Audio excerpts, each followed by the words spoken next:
जो तप करेगा उससे फल अवश्य मिलेगा। आपने भस्मासुर की कहानी तो सुनी होगी।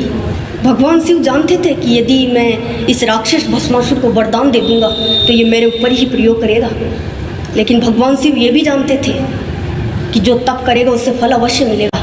तो भस्मासुर ने भगवान शिव की एक कठिन तपस्या की। तब भस्मासुर भगवान शिव प्रकट हुए। तो भगवान शिव प्रकट हुए तो भस्मासुर से पूछा कि पूछो, बताओ तुम्हारी इच्छा क्या है।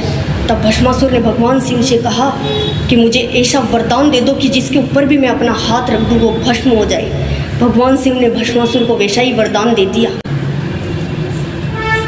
और भस्मासुर भगवान शिव के ऊपर ही प्रयोग करने लगा। भस्मासुर ने भगवान शिव से कहा कि मैं देखता हूँ आपके ऊपर ही प्रयोग करके कि आपका वरदान काम भी करता है या नहीं। जब भस्मासुर भगवान शिव के ऊपर हाथ रखने लगे तो भगवान शिव देखो आगे भाग रहे हैं और भस्मासुर उनके पीछे पीछे आ रहा है। भगवान शिव विष्णु भगवान के पास पहुँचे।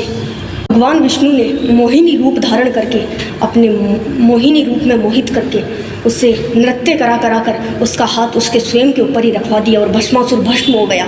तो इससे ये बात पता चलती है कि आप किसी कार्य को करते हैं, तपस्या करते हैं तो आपको फल अवश्य मिलता है, लेकिन आप किस नज़रिए से उस तपस्या को कर रहे हैं, आपका उस कार्य को करने के पीछे क्या इंटेंशंस है।